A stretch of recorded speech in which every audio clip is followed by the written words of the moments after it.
Dentro del contexto de la organización que corresponde al punto 4, se necesita indicar que la razón de esta cláusula es que el sistema se centre en procesos y requisitos para lograr los objetivos de la política de seguridad y salud laboral. Esto se puede lograr mediante la comprensión de la organización en su contexto. Dentro de esta cláusula 4 también se establecen los requisitos para el alcance y el sistema a definir y su posterior planificación para lograr dichos objetivos. La comprensión del contexto de la organización se lleva a cabo por la gerencia, con información sobre el negocio y las actividades de todos los niveles de la organización. Los puntos de discusión se centrarán en cuestiones internas y externas que tienen un impacto en el sistema de seguridad y salud de trabajo. Otro punto importante que se debe mencionar es que los directores de las organizaciones tendrán como principio conocer a la organización, las variables que influyen de manera adversa u oportuna al sistema de gestión de la ISO 45001. Dentro de estas variables externas se pueden considerar factores tales como el político, el económico, social, tecnológico, ecológico también. Las variables internas, por otro lado, deben clasificarse como la parte directiva, la parte operativa, recursos humanos o talento humano, como se lo quiera denominar, el sector financiero, el área financiera, de igual manera el área tecnológica. Esta sección requiere también la determinación de los trabajadores, las partes interesadas, que pueden influir una vez más de manera positiva y negativamente. Una vez que se han establecido las partes interesadas, se debe abordar sus necesidades y expectativas dentro del sistema de gestión de seguridad y salud en el trabajo. Las partes interesadas en este caso podemos observarlas dentro de esta gráfica. Como ya hemos comentado, los, como ya hemos comentado, habíamos comentado ya sobre estos tres puntos, pero también se añade los servicios de emergencia que lógicamente van a estar vinculados en el caso de presentarse algún accidente grave, también los agentes reguladores, los contratistas, las aseguradoras que jugarán un papel clave de acuerdo a las condiciones que se establezcan entre la organización y las aseguradoras, para obviamente los trabajadores. Se considerarán también terceras partes que corresponde a los vecinos, a las visitas, entre otros. El factor liderazgo y el compromiso de la gerencia son vitales para el éxito de este sistema de gestión. La expectativa de los líderes dentro de la organización es convertirse justamente en líderes del sistema y proporcionar los recursos necesarios para proteger a los trabajadores de posibles daños. Tenemos aquí algunos ejemplos de la demostración de liderazgo en este campo, tales como garantizar que este sistema esté integrado con los procesos comerciales, que promueva también la comunicación interna y externa y en todos los niveles, empezando por la gerencia. La provisión y apoyo a los comités de seguridad, por ejemplo. También se debe señalar que la normativa requiere específicamente que la política de seguridad y salud laboral incluyan compromisos en estos aspectos, básicamente eliminando los peligros y reduciendo los riesgos, mejorando la calidad del sistema, muy importante en los diferentes niveles, la consulta y participación de los trabajadores y los representantes de los trabajadores. Otro punto muy destacado es el cumplimiento de los requisitos legales. Tenemos aquí también algunas medidas importantes que se deben considerar, que dentro de la guía se mencionan como las visitas de las sedes, las políticas de puertas abiertas para hablar con los sindicatos, también la identificación y eliminación de los peligros. Esto va a realizarse en base a la evaluación de los riesgos a través de reuniones periódicas con la gerencia para discutir los procesos que deben incluirse, entre otros muchos ejemplos. En la siguiente etapa nos vamos a referir a la planificación, que consiste en uno de los componentes claves de cualquier sistema de gestión. La ISO 45001 se basa en el ciclo PHVA, donde la planificación se utiliza para poner en marcha las acciones de funcionamiento del sistema. En este punto se incluye el carácter preventivo de los sistemas de gestión, la trata de riesgos y oportunidades que enfrenta la organización. La planificación abordará qué, quién, cómo y cuándo, aunque no sea fácil de entender, proporcionando de una manera más fácil la comprensión a la acción preventiva y correctiva. Además, es importante destacar que la identificación de peligros es fundamental en el proceso de planificación, como lo habíamos mencionado previamente, para priorizar acciones a la hora de abordar riesgos y oportunidades. Por ejemplo, el uso de las jerarquías de control, que es el gráfico que tenemos acá, requiere que la organización realice una evaluación de los riesgos basada en actividades internas y externas. La identificación de peligros permitirá a la organización reconocer, comprender los peligros que existen en el lugar de trabajo. Si recordamos por un momento que dentro del sistema de gestión ambiental contábamos con una matriz. Por un lado teníamos en el eje de las Y la influencia y por otro lado en el eje de las X teníamos la variable impacto. Entonces, en esta ocasión, entendiéndose como una analogía, se tiene la jerarquía de control. Por un lado tenemos las acciones menos efectivas y por otro lado tenemos las acciones más efectivas, que si recordamos también se parece mucho a la pirámide, formas adecuadas de gestión de residuos sólidos, simplemente de una manera invertida.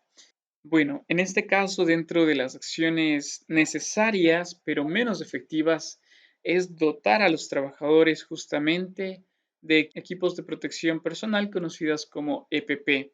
Esa sería una primera instancia. Una segunda instancia con un poco más de efectividad es el control administrativo, es decir, cambiar la forma de trabajo. Un punto intermedio dentro de la jerarquía de acciones de control se considera justamente el aislar al personal de riesgo a través del control de ingeniería.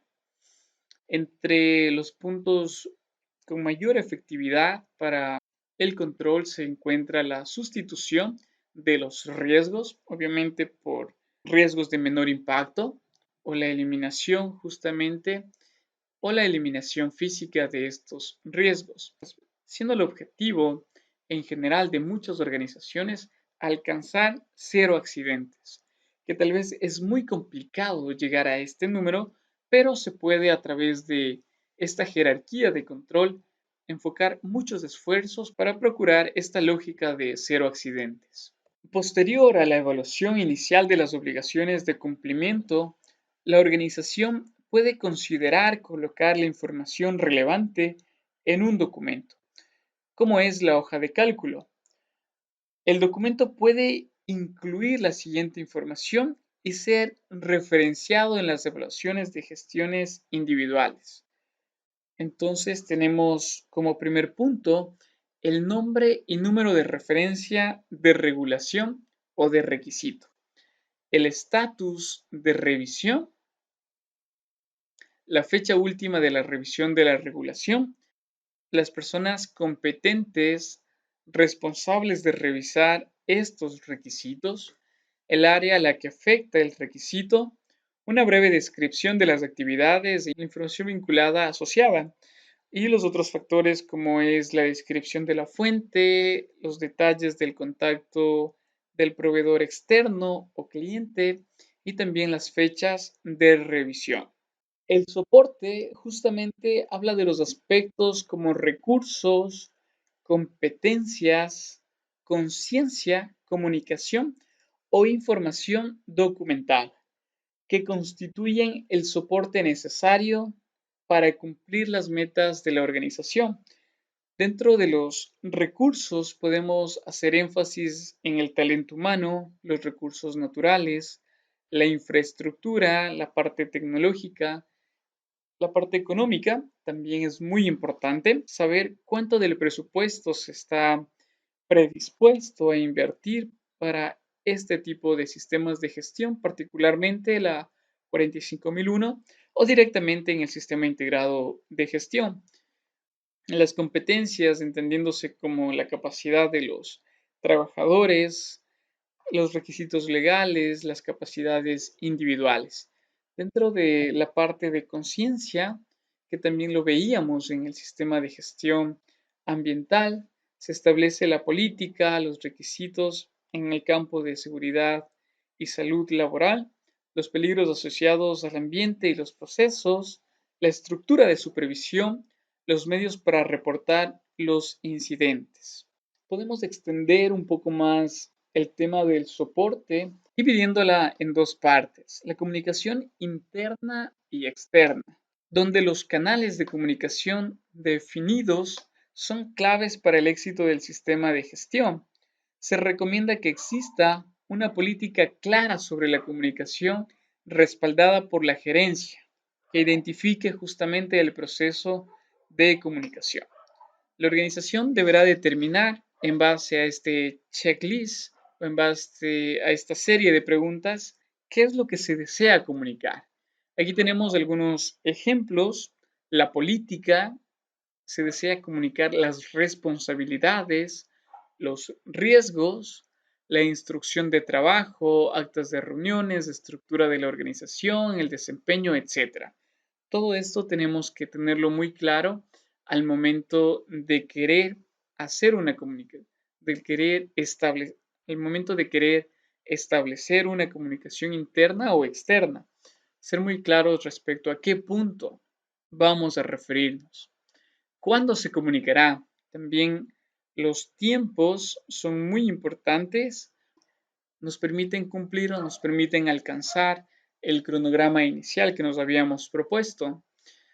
¿A quién irá destinada la información? En este caso, podemos considerar a las partes interesadas. Por ejemplo, se puede enfocar esta información, llamémosla la evaluación de riesgos. Se desea comunicar en la semana final del próximo mes a través de una reunión del Comité de Seguridad y se buscará justamente, como un caso hipotético, comunicar a los trabajadores y también a los contratistas. Entonces, de esta manera podemos ir armando el vínculo entre las diferentes preguntas. ¿Cómo se realizará la comunicación? A través justamente del tablón de anuncios, de chat, emails, sitios web o alguna otra plataforma o herramienta como los boletines informativos, la supervisión, entre otros muchos más. La información documentada permite justamente identificar como una primera instancia si la fuente es externa, como en la mayoría de estos casos, o si la fuente es interna. También el tipo de documentación. Podemos tener aquí una muy rápida clasificación de tipo regulatorio, informativo, en cuanto a los certificados, también en el trabajo o en las inspecciones. Muy importante este parámetro. Y además también se incluyen los usos, que es un detalle básicamente de estos puntos. En cuanto a la operación, una vez identificados los procesos de la organización y planificados, así como el método de operación del negocio establecido en la cláusula 6.0, la compañía necesitará planificar y controlar cada proceso dentro del sistema de gestión de seguridad y salud laboral. Por un lado, tenemos la gestión de cambio, donde la organización debe definir e implementar un proceso que considere el cambio de todo negocio. Esta puede ser una política escrita que explique los diferentes escenarios basados en el riesgo y la oportunidad. El proceso de cambio podría incorporar también un mecanismo para evaluar y prevenir la introducción de nuevos peligros. Entre los ejemplos de los eventos en los cuales se podría necesitar la gestión, se incluye también estas variables. Por ejemplo, la pérdida de empleados competentes, la ausencia de personas de primeros auxilios, la introducción de nueva maquinaria, inundaciones en las instalaciones, especialmente en las fechas de mucha lluvia. La introducción de un nuevo software ayudaría mucho a coordinar la gestión de procesos y también a la comunicación entre las partes interesadas. Por ejemplo, otro punto importante que se mencionó es la pérdida de empleados competentes. En este caso, la organización de la formación de personas existe apoyado con un proveedor externo hasta que el empleado las complete. Como una consecuencia de estas actividades operativas, se tiene la preparación y respuesta ante emergencias. Bueno, aquí tenemos algunos ejemplos ante emergencias. Una vez identificadas las situaciones de emergencias que puedes solicitar del trabajo a todos los niveles, se necesitará formular un plan y comprobarlo, que asegure justamente la preparación y respuestas ante emergencias dentro del plan de auditorías ambientales. Aquí en esta tabla se consideran algunos ejemplos de las situaciones y planes de emergencia. Por ejemplo, enfoquémonos a la amenaza de una bomba. La primera acción que se debe tomar es la alarma activa, la evacuación a un área segura, los métodos controlados para activar esta alarma.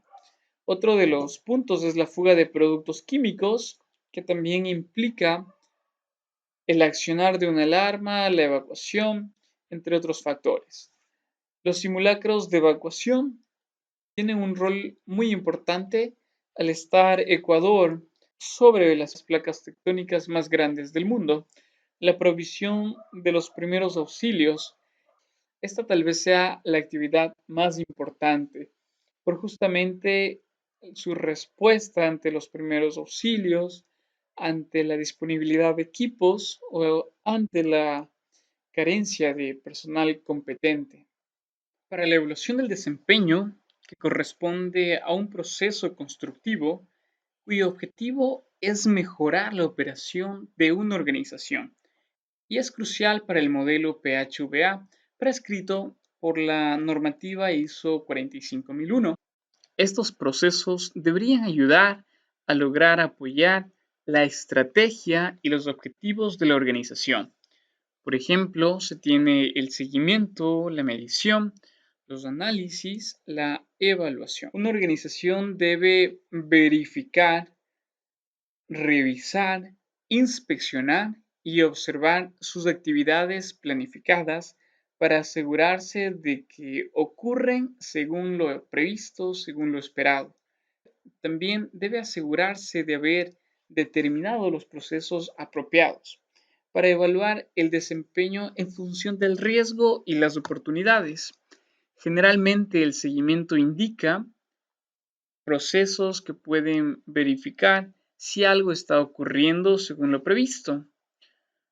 Esta tabla nos muestra algunos ejemplos de seguimiento y medidas de control específicas. Por ejemplo, para el caso de seguimiento, el sistema de ventilación local, asumiendo este escenario, se tendría que una persona designada para inspeccionar semanalmente el sistema de verificación para eliminar el problema de los humos. En este mismo sentido, podemos mencionar que la medición corresponde al uso de un medidor calibrado para verificar el flujo de aire en dos ubicaciones del sistema de acuerdo con la instrucción del trabajo especificada. Vamos muy rápidamente con el análisis, que en este caso corresponderá a la revisión de datos que determinan la eficiencia del flujo de aire. Debe cumplir las especificaciones del fabricante y los requisitos reglamentarios. Ya nos acercamos un poco a la parte legal. Por ello, el mantenimiento se activa para aislar e inspeccionar el sistema. Tenemos un segundo escenario que se refiere a las salidas de emergencia.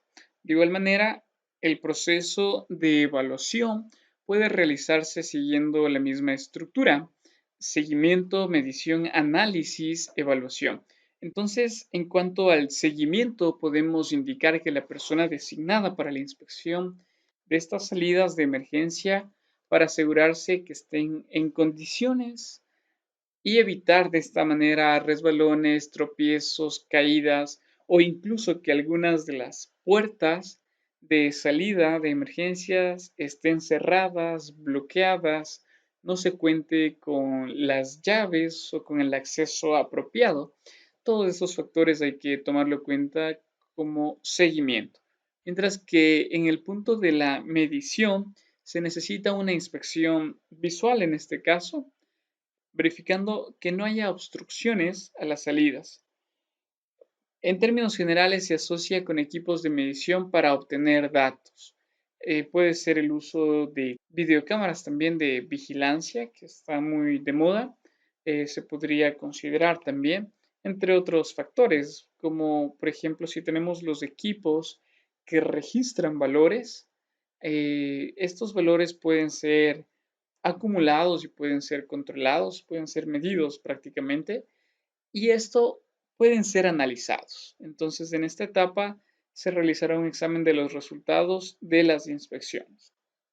A manera de un checklist, podemos decir que de las 300, al considerarse una empresa muy grande, de las 300 salidas de emergencia, 290 cuentan con los requisitos establecidos, pero de pronto unas 10 tienen alguno de los problemas respecto a los asuntos anteriormente analizados. La evaluación permitirá determinar la causa de la raíz de este problema. En cuanto a la evaluación de desempeño, también tenemos estos dos factores muy importantes. Una auditoría interna, de la cual estaremos profundizando en el módulo número 7, pero en términos generales podemos decir que una auditoría interna representa un método sistemático para verificar los procesos, requisitos de una organización, así como los detallados en la norma ISO 45001. Esto permitirá que los procesos sean efectivos y que se cumpla con los procedimientos.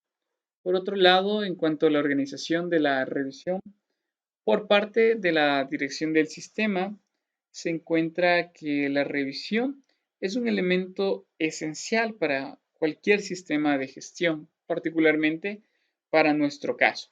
El objetivo de esta revisión es que la gerencia evalúe el rendimiento del sistema de gestión para garantizar que haya sido eficaz y adecuado para las necesidades del negocio, evitando en última instancia lesiones o daños de los trabajadores a los trabajadores. También es una, también es una actividad planificada para revisar los objetivos, incluidos el cumplimiento, y para establecer futuros nuevos objetivos. Una vez analizado este punto, se da paso a las opciones de mejora que corresponde dentro de la tabla al número 10. Abordamos las no conformidades, acciones correctivas y mejora continua. Los sistemas de gestión nos invitan a hacer cosas realmente funcione, para que el sistema alcance estos parámetros de una verdadera mejora. Ante un accidente o no conformidad, se debe tomar en cuenta los siguientes puntos. Por ejemplo, reaccionar, tomar acciones correctivas, revisar las evaluaciones, implementar acciones, evaluar los riesgos de los nuevos peligros o modificados, revisar la eficacia de las acciones tomadas, la introducción a los cambios en el sistema de gestión.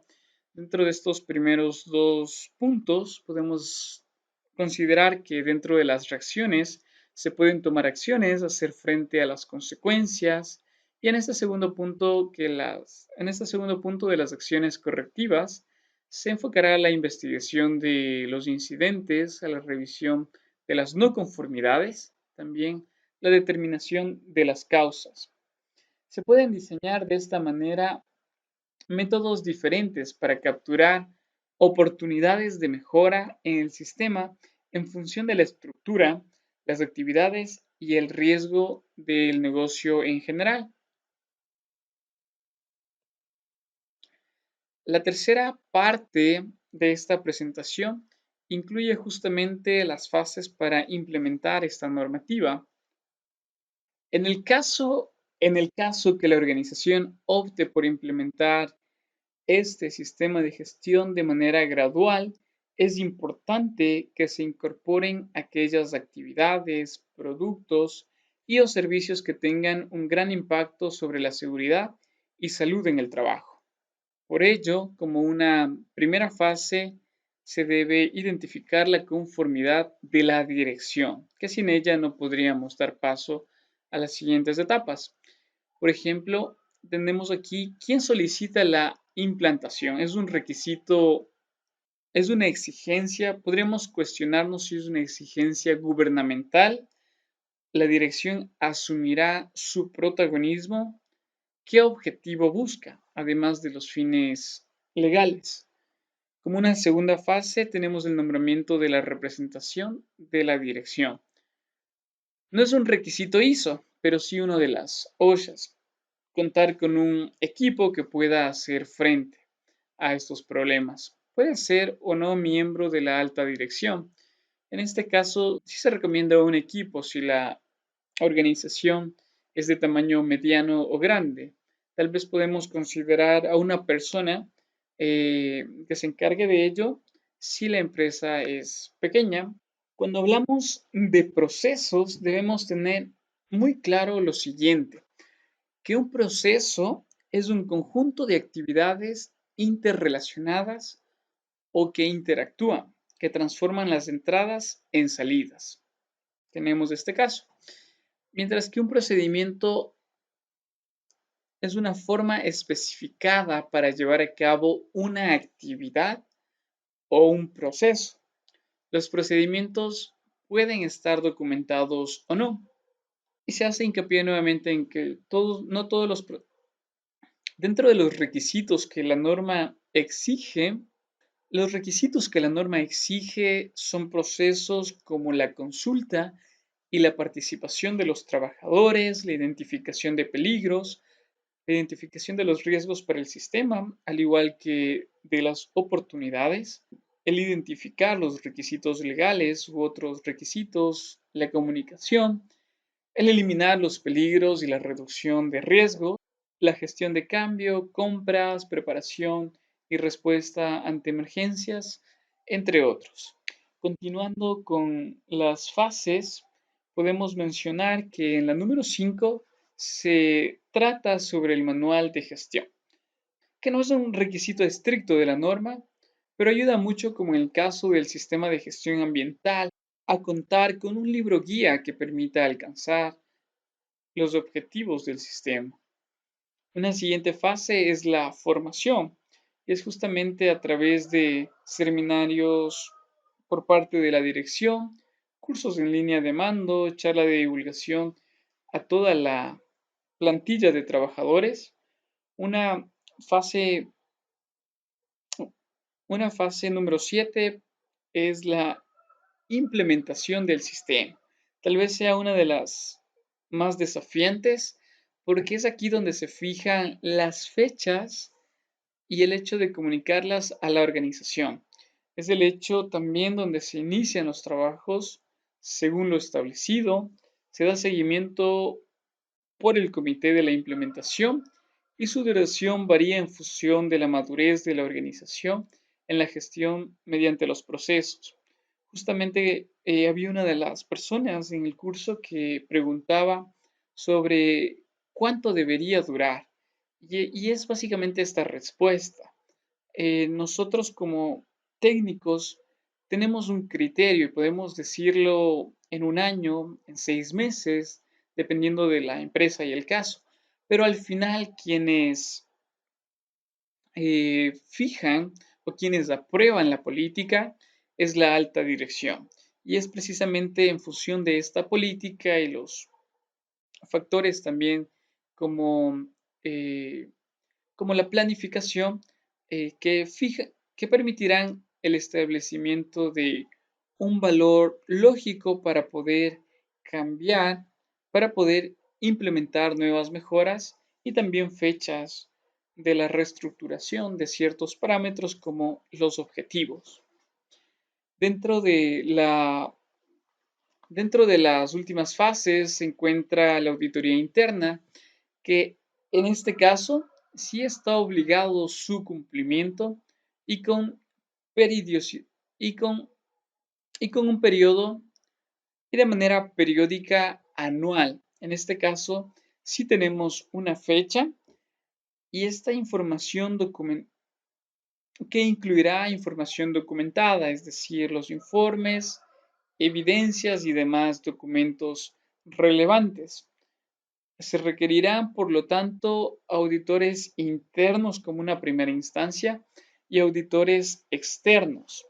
La fase 9 corresponde a la revisión por parte de la dirección de los documentos y de una forma continua.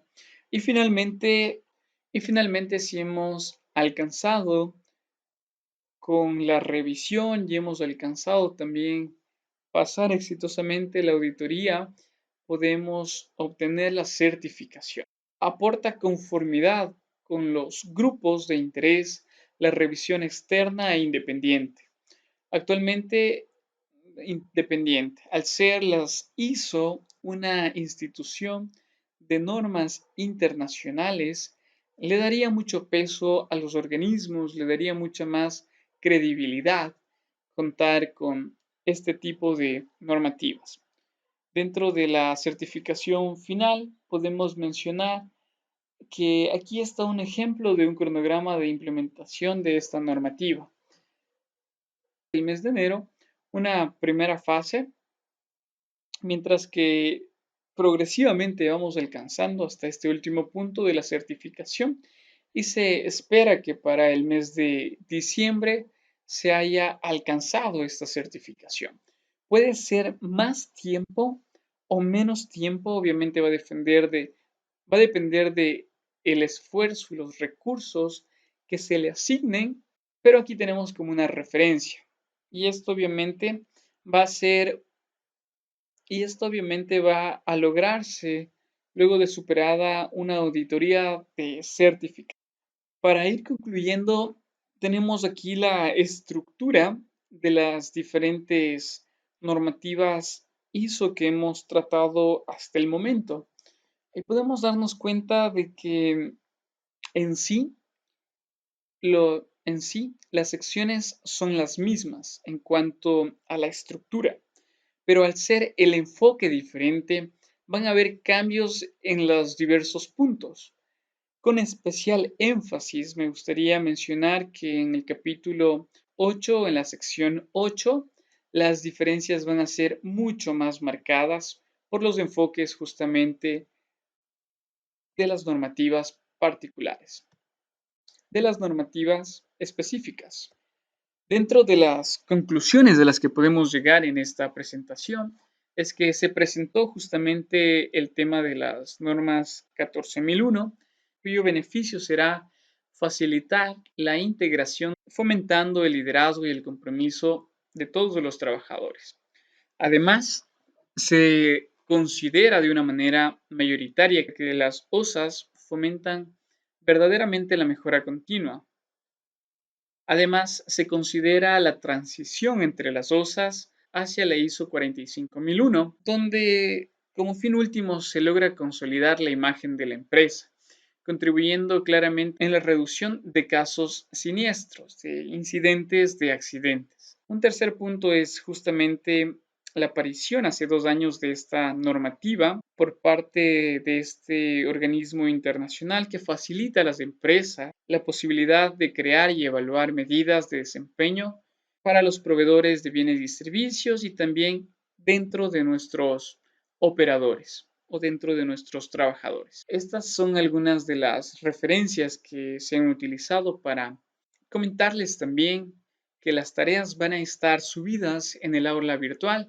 De esta manera hemos concluido esta presentación.